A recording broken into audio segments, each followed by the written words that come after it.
Hello everyone. तो कैसे हैं आप लोग? उम्मीद है आप सब जो हैं बिल्कुल स्वस्थ होंगे और अच्छे से पढ़ रहे होंगे। हम लोग पिछले क्लास में सीख रहे थे सीरीज और पैरेलल कनेक्शन को और उससे रिलेटेड कुछ प्रॉब्लम को देख रहे हैं। हम लोग यहाँ कैपेसिटर भी पढ़े थे, वहाँ भी सीखे थे कि कैसे पता लगाएंगे कि कौन कैपेसिटर कौन कैपेसिटर सीरीज में है, पैरेलल में है। मेथड पता लगाने का वही है, बस फार्मूला अलग हो जाता है। तो एक बार जो है ना कैपेसिटर जो पढ़े थे उसको कॉम्बिनेशन ऑफ कैपेसिटर जहाँ सिखाया गया था उसको देख लेना है। और अब हम लोग आगे बढ़ते हैं। देखिए क्वेश्चन है फाइंड इक्विवेलेंट रेजिस्टेंस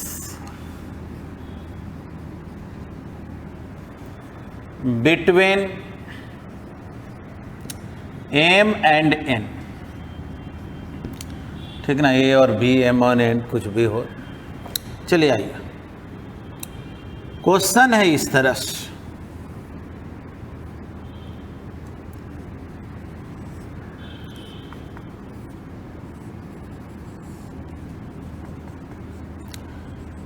ये पॉइंट जो है ना इसको M बोले हैं और इस पॉइंट को N बोले। एक रेजिस्टर यहाँ भी है। सपोज कीजिए ये रेजिस्टर जो है वो 2 ओम है, ये 1 ओम है, 2 ओम, 2 ओम, ये है 4 ओम। M और N के बीच इक्विवेलेंट रेजिस्टेंस निकालना है। अब हमको ये पता नहीं चल रहा है कि ये दोनों को क्या बोले, ये दोनों को क्या बोले, एक नज़र में हमको नहीं समझ में आ रहा। वैसे देखिए जिसके पास बेहतर कॉमन सेंस हो जाता है वो बोल देता है ये दोनों पैरेलल में। ये अलग बात है, आप में से तो कुछ लोग कहेगा ये तो 90 डिग्री का एंगल है, पैरेलल कैसे नज़र आ रहा है? अरे पैरेलल माने वो मैथमेटिक्स में 2 लाइन पैरेलल, वो बात थोड़े होता है। पैरेलल का मतलब होता है पोटेंशियल डिफरेंस सेम। तो देखो एक तरीका क्या है, जैसे ये जो रेजिस्टर इसका ये एंड इसके एंड से डायरेक्ट कनेक्टेड और दूसरा एंड इसके दूसरे एंड से डायरेक्ट कनेक्टेड है, तो सही मायने में दोनों पैरेलल में है। भले आपको समझ में आए या नहीं आए लेकिन पैरेलल में है। लेकिन इसी को ट्रिक से पता कैसे लगाएंगे तो सिखाए थे कि देखो ये पॉइंट M है, M से चलेंगे तो यहीं तक न चल सकते हैं, इससे आगे तो रेजिस्टर आ जा रहा है। N से अगर चलें तो इधर आएंगे, यहाँ N, यहाँ भी लिखेंगे N। चलो N से इधर भी डायरेक्ट, मतलब डायरेक्ट जहाँ तक आए बिना रजिस्टर मिले आए। क्या हो गया N, इधर गए N, चलो यहाँ गए N, है ना, ये सब डायरेक्ट। और इसको अगर हम लोग P बोलें तो ये P, ये P। तो M और N के बीच इक्विवेलेंट रेजिस्टेंस निकालना है। M और N के बीच इक्विवेलेंट रेजिस्टेंस निकालना है। बीच में एक पॉइंट है P। तो देख लो M और P के बीच 2 ओम, P और N के बीच 1 ओम, P और N के बीच 2 ओम, P और N के बीच 2 ओम, यानी P और N के बीच जो है 3 रेजिस्टेंस है। कौन कौन रेजिस्टेंस है? 1 ओम, 2 ओम, 2 ओम। सोच लो ये जो तीनों रेजिस्टर है ना एक दूसरे के पैरेलल में। क्यों? क्योंकि जो potential difference Vp minus Vn इसका है तो वही Vp माइनस Vn इसका है, वही Vp माइनस Vn इसका। लेकिन देखने में कहीं से लग रहा है तीनों पैरेलल में है। तो ये जो ट्रिक है ना बहुत आसानी से बता देता है कि कौन कौन सीरीज में है, कौन कौन पैरेलल में है। चलो अब एक रेजिस्टर और बच गया N और N के बीच। देखो जब बोथ साइड सेम पॉइंट हो तो पोटेंशियल डिफरेंस 0 हो गया, Vn माइनस Vn 0, तो ये यूजलेस हो गया। तब इस रेजिस्टर का कोई मतलब नहीं रहा। तो थोड़ा सोचो, ये जो तीनों रेजिस्टर है मान लो इसका रेजिस्टेंस R1 है तो 1/R1 यानी 1/1 1/2 प्लस 1/2, तो 2 + 1 + 1, देखो तो कितना हो गया, ये 2 आया। अब जो है R1 कितना हो गया 1/2 ओम, तो ये तीनों मिला करके इस 1/2 ओम आया। यही ना मेथड है पैरेलल के लिए। अब सोच लो ये दोनों सीरीज में हो गया तो इक्विवेलेंट रेजिस्टेंस क्या होगा, ठीक ना। इक्विवेलेंट रेजिस्टेंस क्या होगा तो बोलेंगे क्या 1/2 + 2 यानी कि 5/2 यानी कि 2.5, बस आंसर। चलिए इसको नोट कर लें। का जो तरीका है वो बदल देता।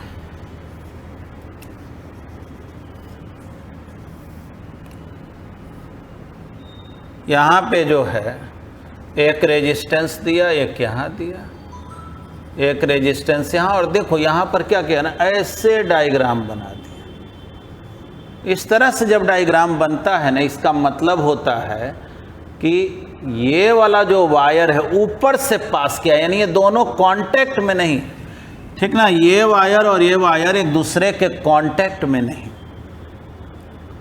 ये ऊपर से पास कर गया, ठीक। यहाँ है पॉइंट ए, यहाँ है पॉइंट बी। कहा जा रहा है कि इक्विवेलेंट रेजिस्टेंस क्या हो, तो अगर ये है पॉइंट ए तो ये सब क्या होगा पॉइंट ए। अगर ये बी है तो ये सब क्या है पॉइंट बी। अब चलो इसको पार करेंगे, अगर ये सी है तो ये सब यहाँ से यहाँ तक तो सी होगा। हालांकि देखो इतना करने की ज़रूरत नहीं है, इसमें क्या है थोड़ा सा बुद्धि लगाना चाहिए। अगर हम इस रास्ते से ए से बी जाएं तो ए से बी जाने में 2 रजिस्टर मिलेगा, बीच में कोई ब्रांच नहीं ना मिलेगा, ये तो ऊपर से गया, ये तो कांटेक्ट में है ही नहीं, तो जाहिर है ना ये दोनों सीरीज में। वैसे ही ए से बी यहां आएंगे तो ये रजिस्टर है, फिर ये रजिस्टर है, ठीक ना। ए से बी आने में इसके बाद ए मिलेगा, तो ये दोनों सीरीज में है, मतलब कि ये दोनों सीरीज में है, ये दोनों सीरीज में है। डायरेक्ट क्लियर है। तो कैसे प्रॉब्लम को बनाएं, ठीक ना, ये दूसरा क्वेश्चन है। तो ए और बी के बीच ध्यान से देखना, एक रजिस्टर है ए और बी के बीच, तो चलो एक रजिस्टर बना दिए ए और बी के बीच। देख लो यहाँ भी ए और बी के बीच, यानी ए और बी के बीच एक और रजिस्टर बना दिए। और देखो तो ये यहाँ ए और यहाँ बी है, तो ए और बी के बीच 2 ठो रजिस्टर है, लेकिन दोनों सीरीज में है, तो आर और आर मिलकर 2R, यानी ए और बी के बीच 2R रेजिस्टेंस भी है। फिर देखो ए और ए से बी जाओगे तो ये दोनों भी मिल करके 2R होगा, तो ये दोनों मिल के 2R हो गया, है ना। बस अरेंज कर लेना। देखो ए और बी के बीच एक, ए और बी के बीच दूसरा, तो दोनों RR है। ये ए और बी के बीच देखेंगे, यहाँ ए और यहाँ बी के बीच, तो बोलेंगे क्या, ये दोनों सीरीज में है तो 2R, फिर वैसे ही इसमें। अब देखो ये 4 रजिस्टर आ गया पैरेलल में। अब पैरेलल का फॉर्मूला क्या होता, 1/R1 + 1/R2 + 1/R3 + 1/R4, यही ना हो गया। बस LCM 2R कर लो, 2 + 2 + 1 + 1।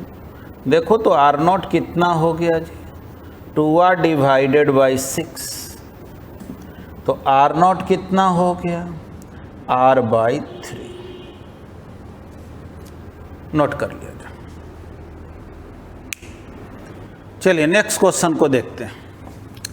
फाइंड इक्विवेलेंट रेजिस्टेंस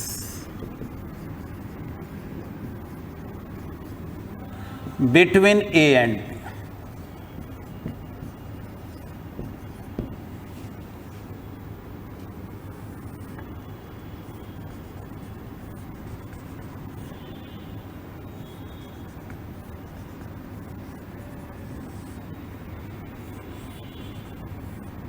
देख, सपोज कीजिए यहाँ ए है, यहाँ बी। इक्विवेलेंट रेजिस्टेंस क्या हो? और क्वेश्चन में सपोज करो ये दिया हुआ है, ये 6 ओम 6 ओम 6 ओम, ये है 4 ओम 4 ओम, ये है 2 ओम। देखो अब इसमें जो है ना, अब ऐसा नहीं बोलेंगे ये है तो सब ये है तो ये है, इसमें अपने आप ही क्लियर है कि ये तीनों रजिस्टर जो है ना वो सीरीज में है, क्योंकि अगर आप ए से बी तक पहुँचे तो अगर इस रास्ते से आएंगे तो ये तीनों रजिस्टर आपको मिलेगा कि नहीं, 6 ओम 6 ओम 6 ओम, तो ये तीनों सीरीज में है तो ये 18 ओम हो गया। ये 4 ओम ये भी दोनों सीरीज में है, ये 8 ओम हो गया। तो ऐसे डायरेक्ट भी कर सकते हैं। अगर मान लीजिए आप पॉइंट लिखना चाहते हैं तो ये है, तो ये बी है, ये बी, ये बी, ठीक। तो बोलेंगे क्या, वैसे चाहे तो और पॉइंट लिख देंगे, यहाँ सी, फिर डी, ई, बहुत सा लिख सकते हैं, लेकिन खैर वो इसलिए नहीं कर रहे हैं क्योंकि इस रास्ते से जाएंगे तो ये तो तीनों मालूम है ना कि सीरीज में है। तो देखो जी, पहले अगर हम ए और बी के बीच इसका बात करें तो ये 18 ओम है, तो बोल देंगे क्या, ए और बी के बीच इस रास्ता में 18 ओम मिल गया, ये तीनों सीरीज में। फिर देखो ए से बी जाओगे तो 4 ओम सीरीज में है, तो 4 ओम मिल करके 8 ओम हो गया, 8 ओम हो गया ए और बी के बीच। और ये भी देखो ए और बी के बीच 2 ओम। अब ये तीनों पैरेलल में, तो इक्विवेलेंट रेजिस्टेंस क्या होगा, तो 1/2 प्लस 1/18 प्लस 1/8।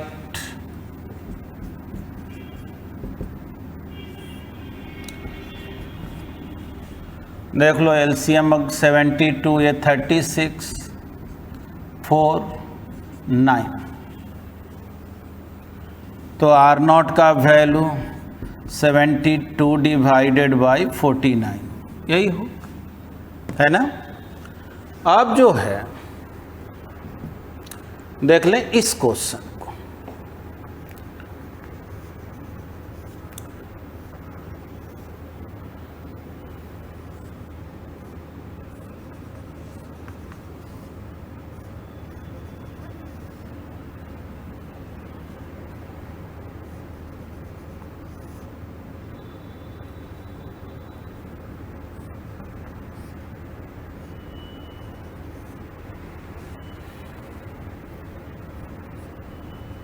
ठीक है। ए और बी के बीच इक्विवेलेंट रेजिस्टेंस क्या हो, ठीक ना, ये बताना है। तो ये है 2 ओम 2 ओम 2 ओम 1 ओम, सपोज करो 2 ओम 1 ओम 2 ओम, सपोज करें। कहा गया ए और बी के बीच इक्विवेलेंट रेजिस्टेंस क्या होगा। बहुत दिमाग नहीं लगाना है। देखो ए, यहाँ बी है तो ये बी, ये हो गया बी, ये हो गया बी, है ना। अब तो आगे जाएंगे तो रजिस्टर मिल जाएगा। अब यहाँ से जंप अगर करें तो ये सी, तो ये सब पॉइंट सी। अब चलो इधर भी पॉइंट देना है डी, तो ये सब पॉइंट हो गया डी, ठीक। अब सोचो अगर इसको ई बोलें तो ये हो गया सब पॉइंट ई। देख लो जंप करेंगे तो इस सब पॉइंट ई होगा ना, ई हो। थोड़ा देखो तो ये क्वेश्चन, ए और बी के बीच कितना पॉइंट आया है, सी डी ई। तो ए और सी के बीच एक रेजिस्टेंस 2 ओम, सी और डी के बीच 2 ओम, बी और सी के बीच 2 ओम, बी और सी देख लो, बी और सी, बी और सी के बीच 2 ओम।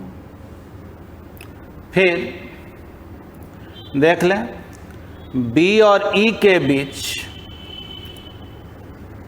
2 ओम, ई और डी के बीच 1 ओम और ई और डी के बीच 1 ओम।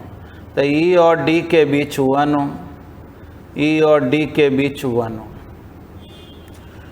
पहले काउंट कर लो कितना रजिस्टर दिखा है, 2 3 4 5 6। इधर कितना है जी, 3 3 6 7। तो यानी कि अभी भी कुछ छूटा हुआ, और ये सी और बी के बीच है, तो सी और बी के बीच है 2 ओम। और देख लो तो डी और ई के बीच 1 ओम, डी और ई के बीच 1 ओम। ये तो ठीक है, बी और ई के बीच 2 ओम। अब बी और डी देखो, बी और डी के बीच 2 ओम। तो समझ लो यहाँ डी है और यहाँ बी है, ए डी यहाँ लिख दे रहे, 2 ओम।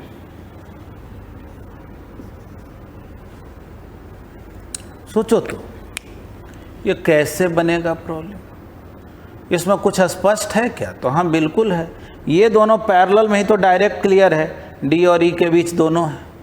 तो ये 1 और 1 मिल करके पैरेलल में है तो 1/2 हो गया, और 1/2 और 2 सीरीज में है तो 2 + 1/2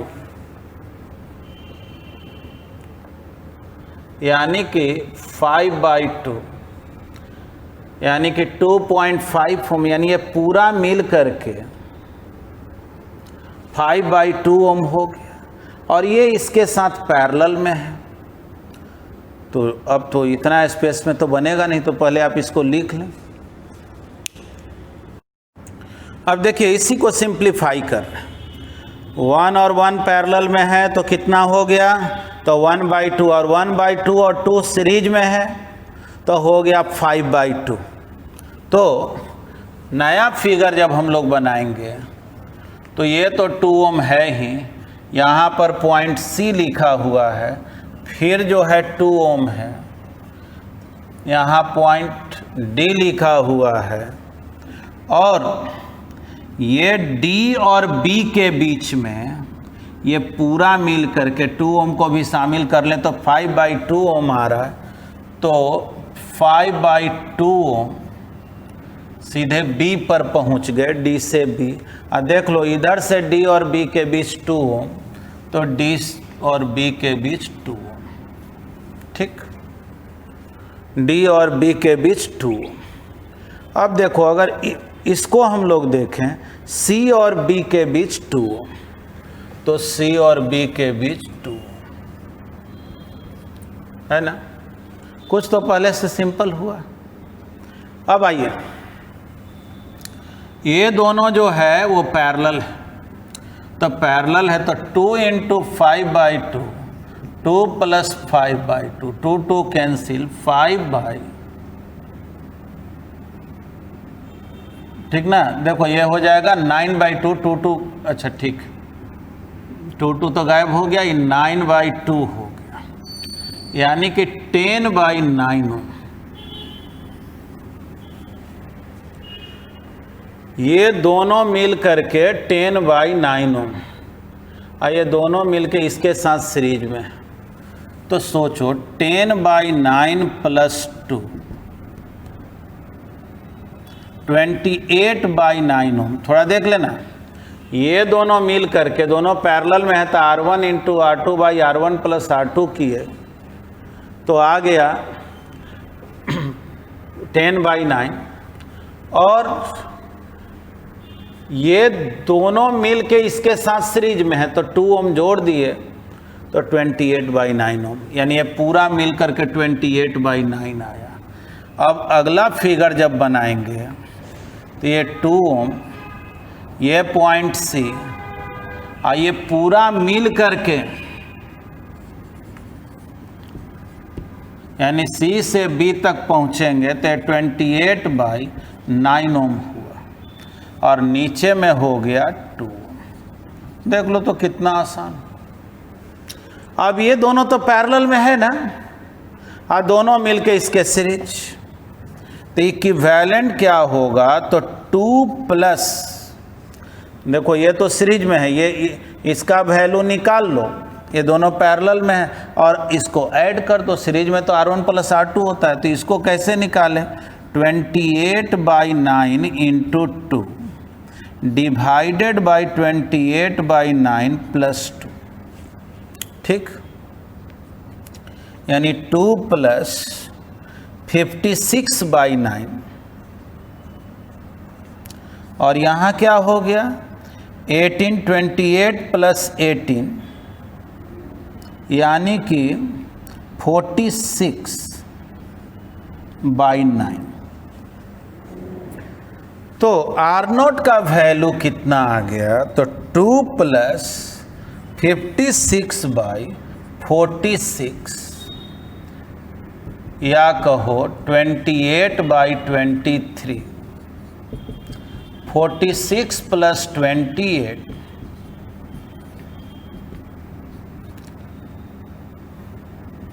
74/23, यही हो गया आंसर। तो देखो ये क्वेश्चन जो है थोड़ा टाइम टेकिंग है, इतना कॉम्प्लेक्स जनरली एग्जाम में नहीं आता है, लेकिन जानना तो पड़ेगा ही। अब ये क्वेश्चन भी तो पूछा ही जा सकता है ना। चलिए तो इसको पहले नोट कर लें। तो हम लोग देखते हैं problems based on Wheatstone bridge. Wheatstone bridge जो है अभी मैं आपको पढ़ाया नहीं हूँ, कैपेसिटर में भी थोड़ा सा कंसेप्ट दिया था, बहुत ज़्यादा नहीं बताया था। हाँ, जब हम लोग किरचॉफ्स लॉ को पढ़ेंगे ना, इसी में आगे बस अगला थियोरेटिकल कंटेंट जो आएगा वो किरचॉफ्स लॉ ही आएगा, क्योंकि हम चाह रहे हैं कि रेजिस्टेंस से रिलेटेड जितना भी कंसेप्ट हो आपको पहले सिखा दें, जिससे कि दिक्कत ना हो। तो आइए, व्हीटस्टोन ब्रिज से रिलेटेड डायग्राम कैसा होता है। तो डायग्राम बहुत तरह से बनाया जाता है। डायग्राम तो एक ही रहता है, बस देखने में अलग अलग लगता है। जैसे ये पॉइंट ए है, ये पॉइंट बी है, R1, R2, R3, R4, ये R5। देखो मान लो 1 मिनट के लिए पॉइंट सी हो गया, ये पॉइंट डी हो गया। इस अगर ऐसा डायग्राम रहे, जैसे ए पॉइंट ए से 2 ब्रांच निकला R1, R2, बी से निकला R3, R4 और दोनों को कनेक्ट किया R5, तो इसमें एक बात याद रखना है कि व्हेन R1/R2 इक्वल हो R3/R4 के, देखेंगे कैपेसिटर वाला जो बताया गया है कॉम्बिनेशन, वहाँ भी ये काम किए। R1/R2 अगर R3/R4 के इक्वल हो, then R5 can be neglected. या मेन बात आप ये जाने, आगे हम लोग ये सब प्रूव करेंगे, पूरा डिटेल में लिखेंगे। R1/R2 जब R3/R4 के इक्वल होता है ना, तब VC इक्वल हो जाता है VD के, मतलब जो पोटेंशियल C का होता है वही D का होता है। तब बीच में कोई रेजिस्टर देंगे तो वो मीनिंगलेस होता है, क्योंकि दोनों इक्वल पोटेंशियल के पॉइंट के। अब आपके माइंड में आएगा ये कैसे इक्वल आ गया, तो जब हम लोग आगे सीखेंगे तो ये बात जानेंगे। फिलहाल जो है अभी न्यूमेरिकल के लिए हम कंसेप्ट दे रहे हैं, तो इसलिए आप इसको यूज करेंगे। तो देखेंगे, तो उस केस में आपको क्या करना है कि R5 को निगलेक्ट कर देना, यानी ये बीच वाला लाइन मिटा दीजिए, समझिए लाइन है ही नहीं। क्योंकि जो पॉइंट सी का पोटेंशियल है वही डी का है, तो बीच वाला मिटा दीजिए। या दूसरा मेथड है, और R5 can be replaced by अ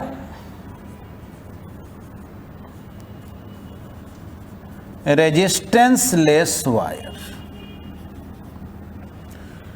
यानी आप चाहें तो या तो इसको मिटा दें और नहीं तो इसको एक डायरेक्ट वायर से कनेक्ट कर दें, रेजिस्टेंस लेस वायर से कनेक्ट कर दें। ठीक है, चलिए एक काम हम लोग ये कर सकते हैं। अब जो है इसी का फिगर जो है कितने तरीके से आपको दिया जा सकता है, जो देखने में लगेगा कि बिल्कुल अलग है।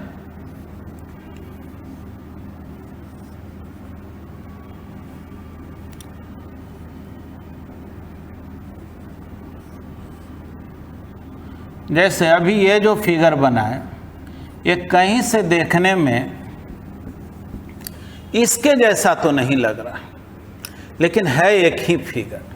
देख लो, ये से 2 ब्रांच निकला, ये R1 R2, ये R3 ये R4, जो B से 2 ब्रांच निकला। बस केवल वायर का शेप अलग दे दिया गया, और ये R5 हो गया। सोचो R1 जहां मिल रहा था पॉइंट C था, तो समझो ये पॉइंट C है और ये पॉइंट D। इसी फिगर को जनरली इस तरह का बना हुआ मिलता है।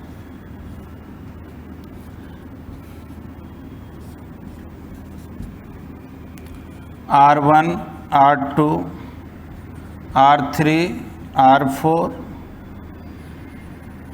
R5। अब जो है सेम इसी फिगर को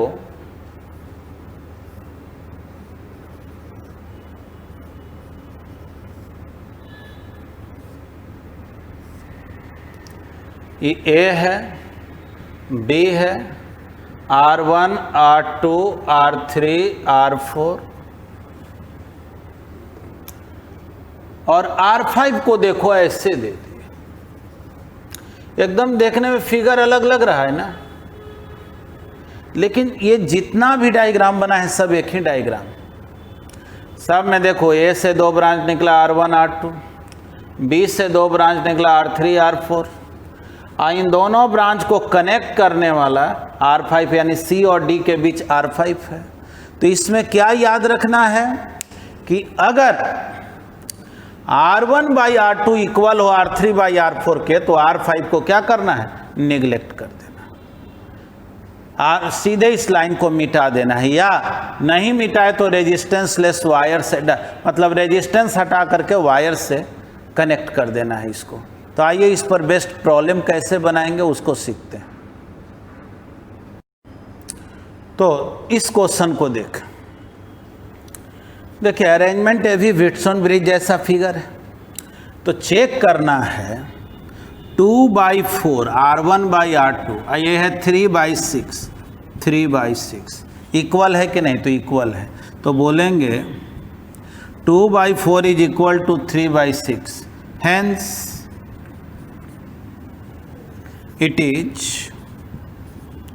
a balanced Wheatstone bridge.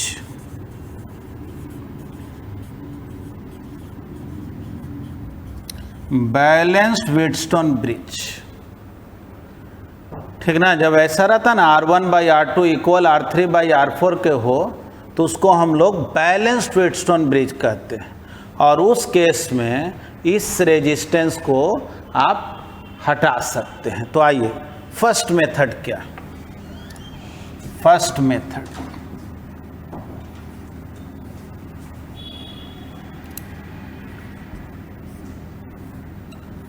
ये 2 ओम 3 ओम 4 ओम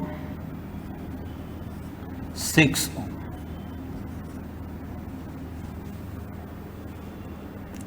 तो 2 और 3 ये दोनों सीरीज में हो गया, बीच वाला तो मिटा दिए, तो देखो एक लाइन में ना हो गया, एक लाइन में हो गया तो सीरीज में हो गया। तो 2 और 3 मिलके कितना हो गया 5 ओम, और 6 और 4 मिलके कितना हो गया 10 ओम। अब ये दोनों पैरेलल में है तो इसमें दिमाग क्या लगाना है, 5 × 10, 5 + 10।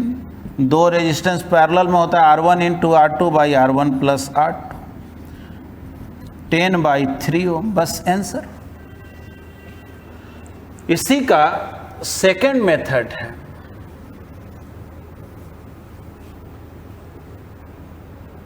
देखेंगे हम लोग क्या करते हैं कि इस रेजिस्टेंस को हटा करके एक वायर कनेक्ट कर देते हैं, बोलते हैं कि जो इस पॉइंट का पोटेंशियल है वही इसका है, तो डायरेक्ट वायर भी कनेक्टेड रहेगा तो पोटेंशियल सेम रहेगा। तो व्हीटस्टोन ब्रिज से रिलेटेड प्रत्येक क्वेश्चन को आप इस तरह से बना सकते हैं। दोनों में कोई मेथड, ये 2 ओम 3 ओम, 4 ओम 6। अब थोड़ा देखना, 2 ओम और 4 ओम देख लो, ये पैरेलल में है, नहीं समझ में आ रहा तो ऐसे देख लो, ये पॉइंट ए है तो ये होगा, ये होगा। अगर इसको सी बोल दोगे तो ये सब पॉइंट सी होगा, ये बी है तो ये पॉइंट बी होगा। तो देखो तो ए और सी के बीच 2 ओम, ए और सी के बीच 2 ओम, यानी पोटेंशियल डिफरेंस इस पर भी 2 ओम, सॉरी जो पोटेंशियल डिफरेंस इस पर है वही पोटेंशियल डिफरेंस इस पर है, यानी VA - VC, VA - VC। तो ये दोनों पैरेलल हो गया ना। तो ये दोनों पैरेलल हो गया, तो कैसे हम लोग बनाए भाई दोनों पैरेलल, तो 2 × 4/2 + 4, ये कितना हो गया 8/6, यानी कि 4/3 ओम। फिर ये दोनों पैरेलल 3 × 6, 3 + 6, 18/9 यानी 2 ओम। तो ए देख लीजिए, ये दोनों पैरेलल तो 4/3 ओम, ये दोनों पैरेलल तो 2 ओम। इक्विवेलेंट रेजिस्टेंस क्या होगा, तो 4/3 + 2, 10/3 ओम। नोट किया। आइए अब इस क्वेश्चन को, ए और बी के बीच इक्विवेलेंट रेजिस्टेंस निकाल। देखिए इस तरह से जब वायर लगा हुआ है, इसका मतलब ही हो जाता है कि ये दोनों कांटेक्ट में, यानी कि एक बात क्लियर है कि देखो ये 2 ओम और ये 2 ओम, इसके बीच में कोई ब्रांच नहीं है, कोई भी वायर टच में नहीं, तो ये दोनों गारंटी है सीरीज में है, और ये भी दोनों गारंटी है सीरीज में। तो आप चाहें तो इस फिगर को थोड़ा सिंप्लीफाई करने के लिए कि देखने में थोड़ा आसान लगे, क्योंकि नंबर ऑफ रेजिस्टेंस जितना ही कम रहता है ना, उतना ही फिगर अच्छा दिखता है। चलिए उसी काम को कर रहे हैं। बस अब ये सोच, ए और बी के बीच ये वाला जो लाइन है 2 ओम और 2 ओम, सीधे इसको दिखा दीजिए 4, क्योंकि ये दोनों सीरीज में। वैसे ही 2 ओम और 2 ओम इसको दिखा दीजिए 4, यहां है पॉइंट। ए और बी के बीच इक्विवेलेंट रेजिस्टेंस निकालना है।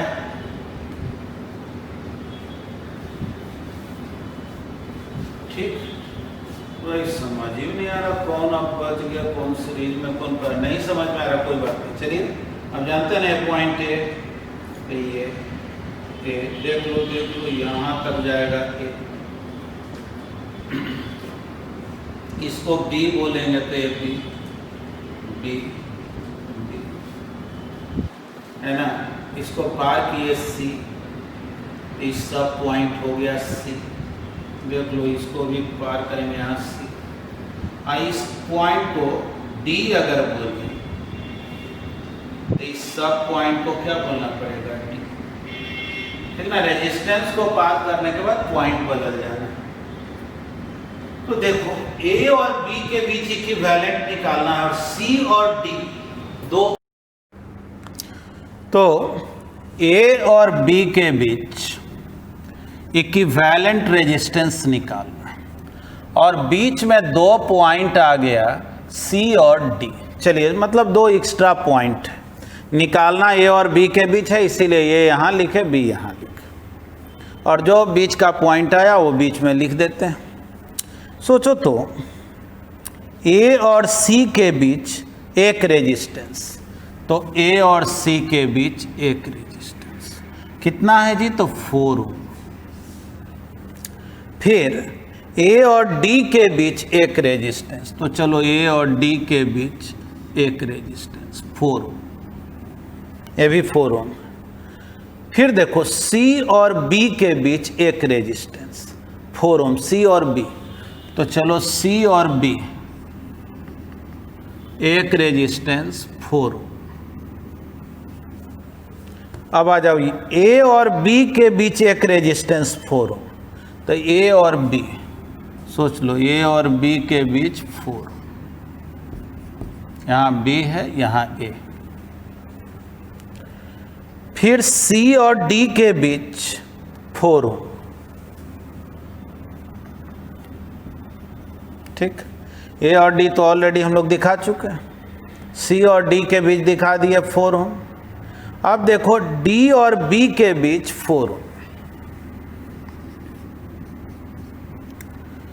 देख लो तो नंबर ऑफ रजिस्टर काउंट करके कोई छूटा तो नहीं है, 1 2 3 4 5 6 इसमें भी है, तो बिल्कुल सही है। अब थोड़ा बढ़िया से इस क्वेश्चन को देखो, ए और बी के बीच इक्विवेलेंट निकालना है। अभी कुछ देर पहले व्हिटस्टोन ब्रिज पढ़े ना, देख लो डायग्राम वही है, R1 by R2 R3 by R4 के इक्वल हो, ऐसा भी एक फिगर बनाए थे ना। देख लो ए से 2 ब्रांच निकला, सी तक गया और एक गया डी तक, 4 ओम 4 ओम। अब बी से भी 2 ब्रांच गए, एक सी पर एक डी पर 4 ओम। ये बीच वाला जो रेजिस्टेंस है ना वो निगलेक्ट हो जाएगा, यानी बस इसी को निगलेक्ट कर दो। क्यों? क्योंकि ये बैलेंस्ड व्हिटस्टोन ब्रिज हो गया, यानी कि अब ये क्वेश्चन बिल्कुल सीधा हो गया। ये 4 ओम ये तो गायब कर देना है और ये 4 ओम, फिर देखें ये 4 ओम और यहाँ यही वायर ऐसे गया है 4 ओम,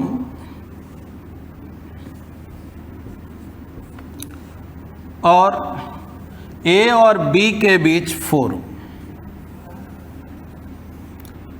है ना।